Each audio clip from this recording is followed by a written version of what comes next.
ಅನಿವಾರ್ಯವಾಗಿದೆ. ಈ ಒಂದು 2 ಚುನಾವಣೆಗಳಲ್ಲಿ ಕಾಂಗ್ರೆಸ್ ಪಕ್ಷದ ಕಾರ್ಯಕ್ರಮಗಳನ್ನು ಮತ್ತು ಕಾಂಗ್ರೆಸ್ ಪಕ್ಷ ಸುಮಾರು 2.5 ವರ್ಷಗಳ ಕಾಲ ರಾಜ್ಯದಲ್ಲಿ ಒಂದು ಸದೃಢವಾದ ಸರ್ಕಾರವನ್ನು ನೀಡಿ ಜನಸಾಮಾನ್ಯರು ನೆಮ್ಮದಿಯಿಂದ ಬಾಳಲಿಕ್ಕೆ ಎಲ್ಲ ರೀತಿಯ ಅವಕಾಶಗಳನ್ನು ಸಹ ನಾವು ಮಾಡಿರ್ತಕ್ಕಂಥದ್ದು ಜನಸಾಮಾನ್ಯರು ನೋಡಿದ್ದಾರೆ.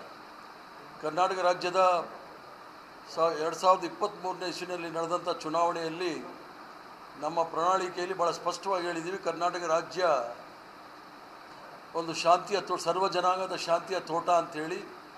ಅದನ್ನು ನಾವು ಸುಮಾರು 95%, ಶೇಕಡ 95 ಭಾಗದಷ್ಟು ಇಡೀ ರಾಜ್ಯದಲ್ಲಿ ಶಾಂತಿ ನೆಲೆಸಲಿಕ್ಕೆ ಮೊದಲನೆಯ ಆದ್ಯತೆಯನ್ನು ಕೊಟ್ಟು ಕರ್ನಾಟಕ ರಾಜ್ಯದಲ್ಲಿ ಶಾಂತಿ ಮತ್ತು ನೆಮ್ಮದಿಯಿಂದ ಇದೆ.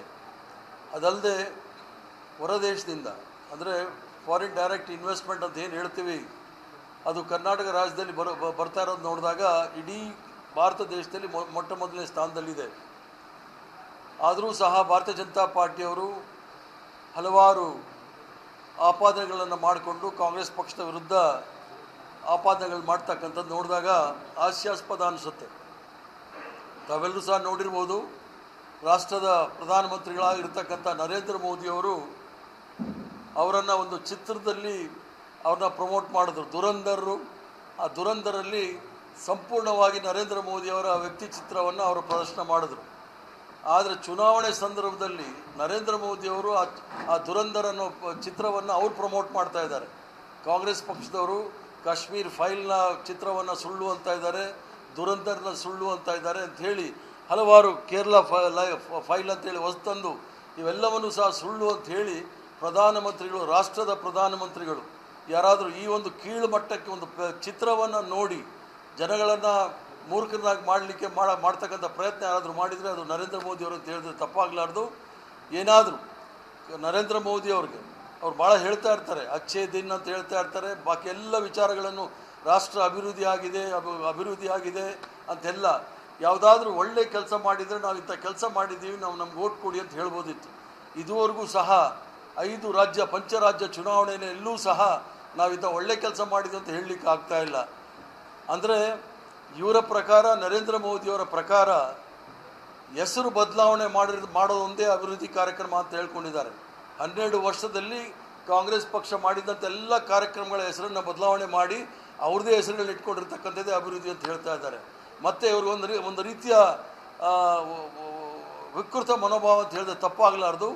ಅದು ಡಿಮಾನಿಟೈಸೇಷನ್ ಇರ್ಬೋದು, ಕೋವಿಡ್ ಇರ್ಬೋದು, ಈಗ ಗ್ಯಾಸ್ ವಿಚಾರದಲ್ಲಿ ಇರ್ಬೋದು. ಜನಗಳು ಸಾಲಾಗಿ ನಿಂತು ಆ ಕಷ್ಟವನ್ನು ಅನುಭವಿಸೋದನ್ನೇ ನೋಡಿ ಅವ್ರಿಗೆ ಒಂಥರ ವಿಕೃತ ಮನೋಭಾವದವರು, ಅದರಲ್ಲಿ ಸಂತೋಷ ಬೀಳ್ತಕ್ಕಂಥವ್ರು. ಸಾಲಾಗಿ ನಿಂತವರು ಡಿಮಾನಿಟೇಷನಲ್ಲಿ ಇರ್ಬೋದು, ಕೋವಿಡಲ್ಲಿರ್ಬೋದು, ಅಥವಾ ಈಗ ಗ್ಯಾಸಲ್ಲಿರ್ಬೋದು. ಇದು ಒಂದು ಪ್ರಗತಿ ಅಂತ ಹೇಳ್ತಕ್ಕಂಥ ಜನ ಈ ದೇಶದಲ್ಲಿ ನಂಬಬೇಕು ಅಂತ ಹೇಳಿ ಪ್ರಧಾನಮಂತ್ರಿಗಳ ಒಂದು ನಡೀತಾ ಇದೆ. ಇವೆಲ್ಲವನ್ನು ನೋಡಿದಾಗ ಕಾಂಗ್ರೆಸ್ ಪಕ್ಷದ ಸರ್ಕಾರ ಎಲ್ಲೆಲ್ಲಿ ಇದೆಯೋ ಆ 3 ರಾಜ್ಯದಲ್ಲಿ ನಾವು ನೇರವಾಗಿ ನಮ್ಮ ಕಾಂಗ್ರೆಸ್ ಪಕ್ಷ ಆಡಳಿತ ನಡೆಸ್ತಾ ಇದೆ. ಇನ್ನು 2 ರಾಜ್ಯದಲ್ಲಿ ನಮ್ಮ ಜೊತೆಗಿರ್ತಕ್ಕಂಥವ್ರು ರಾಜ್ಯವನ್ನು ನಡೆಸ್ತಾ ಇದ್ದಾರೆ. ಎಲ್ಲೂ ಸಹ ಯಾವುದೇ ರೀತಿಯ ಅಶಾಂತಿಗೆ ನಾವು ಅವಕಾಶಗಳನ್ನೇ ಕೊಟ್ಟಿಲ್ಲ. ಆದರೂ ಸಹ ನರೇಂದ್ರ ಮೋದಿಯವರು ಮಾಡ್ತಕ್ಕಂಥದ್ದು ನೋಡಿದಾಗ, ಅವರು ಮಾಡಿರ್ತಕ್ಕಂಥದ್ದು ಏನು ಅಂತ ನೋಡಿದಾಗ ಜನಸಾಮಾನ್ಯರು, ಅದರಲ್ಲೂ ಸಹ ಈಗ ಒಂದು 15 ದಿವಸದ ಹಿಂದೆ 10 ರೂಪಾಯಿನ ಸುಂಕವನ್ನು ಕಮ್ಮಿ ಮಾಡಿ ಗ್ಯಾಸ್ ಬೆಲೆ ಮತ್ತು ಪೆಟ್ರೋಲ್ ಬೆಲೆಯನ್ನು ಕಮ್ಮಿ ಮಾಡಿದೆ ಅಂತ ಹೇಳ್ತಕ್ಕಂಥ ಜನ ಈಗ ಮತ್ತೆ 30 ರೂಪಾಯಿ ಗ್ಯಾಸ್ಗೆ 60 ರೂಪಾಯಿ ಜಾಸ್ತಿ ಮಾಡಿದ್ದಾರೆ. ಮತ್ತು ಖಾಸಗಿಯಾಗಿ ಅಂದರೆ ಕಮರ್ಷಿಯಲ್ ಆಗಿರ್ತಕ್ಕಂಥ ಗ್ಯಾಸ್ಗಂತೂ ಅವ್ರಿಗೆ ಸಿಗೋ 300 ರೂಪಾಯಿ ಜಾಸ್ತಿ ಮಾಡಿ ಆದ್ರೂ ಸಹ ಸಿಗ್ತಾ ಇಲ್ಲ. ಜನಗಳನ್ನು ಸಾಲಾಗಿ ನಿಲ್ಲಿಸ್ತಕ್ಕಂಥದ್ದೇ ಇವ್ರಿಗೆ ಒಂದು ಪ್ರಗತಿ ಅನ್ನೋದಿದ್ದರೆ ಜನಸಾಮಾನ್ಯರು ಈ ಒಂದು ಚುನಾವಣೆಯಲ್ಲಿ ತೀರ್ಮಾನ ಮಾಡಬೇಕಾಗುತ್ತೆ. ಕಾಂಗ್ರೆಸ್ ಪಕ್ಷ ಇದ್ದಾಗ ಯಾವ ರೀತಿ ಅಭಿವೃದ್ಧಿ ಆಗಿದೆ, ಭಾರತೀಯ ಜನತಾ ಪಾರ್ಟಿಯವ್ರು ಬಂದು ಯಾವ ರೀತಿ ಅಭಿವೃದ್ಧಿ ಮಾಡಿದ್ದಾರೆ ಅಂತ ಹೇಳಿ.